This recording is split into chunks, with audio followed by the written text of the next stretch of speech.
When we have the dumbassification of the algorithm, refusal to make it more ethical, refusal to make it even an ounce smarter, it becomes a case of, well, like many things in the world, son, you got to take responsibility and learn how to use the tools without, getting out of control. Now that is symbolic to me of the internet and now AI. And since I'm not a computer scientist, I'm not going to weigh in with like other tech works and stuff. And since I'm not, who's someone like sociologist, but I am going to just kind of have a bit of a talk because I think since it's one of those technologies that is going to affect everybody and already is, it needs to be one of those ones that we talk about from many angles. And one of the ones that I have is that while we already have concerns about, the internet and how different people understand it and how we need to inform people on with their media literacy and things like that, we do have, for better or for worse, some kind of social contractual understanding of the internet in the sense of, it's kind of a personal thing that you look at while also being this, knowing that it's full of people, so it might not be fully real and not to believe everything on it, but then we kind of have a range, like some people are more aware of algorithms than others.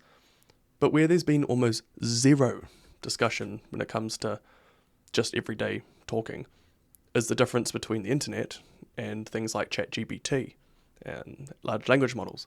Because there's been a lot on the internet, and if you look into these topics, but in real life, when you go to talk about these things, there seems to be this kind of same social attitude that, oh yeah, it's just like the internet, right? And it's like, hell no. There's so many micro things about AI that's so much different, than the internet and social media. Kind of like, when I say what's different, I mean in the sense of, you can go on social media, but if you've participated in it for a few years, you'll learn these micro sort of jokes and inside things and these ways that it works that can kind of help you look at it in a way that is maybe perhaps slightly more objective. But with AI, since it kind of cranks all of these things up on steroids, the dopamine, the attention, the personal algorithm sort of, because it's like a living algorithm 24/7 with yourself, there's been not a 10x or even 1x kind of increase on a shared understanding of what these things are. So I'm going to start light. Seeing comments with likes of ChatGPT says, and I'm not going to talk about the typical, we should be aware that it gets it wrong. It's more the subtle difference of, there are some people who are just seeing it as information on a screen, it's the truth, and don't have awareness of things like the way you can prime them. A lot of them don't pay for premium versions. A lot of people don't understand custom instructions. A lot of people don't even see it as a tool, just like how they don't see the internet as a tool. Most people don't use it to further educate themselves or effectively, which is fine. But with these AIs, there needs to be more real life interaction with people about how they work and what it's about. Because, damn, I know people that work in medicine, and you thought that internet misinformation about COVID vaccines was bad. Imagine this with ChatGPT, with everything. And the thing is, a lot of the people that are using ChatGPT against their doctors aren't actually being as insincere as the internet people sometimes. They're genuinely thinking, oh, but ChatGPT said.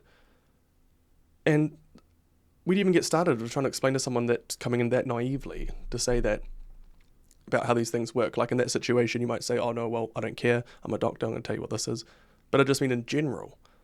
So let's normalize people talking about AI and some of the ways that we can really harness it as a tool. But let's not make lazy comparisons to it just being an out of control thing like, drugs or the internet or alcohol, because it is different in its nature.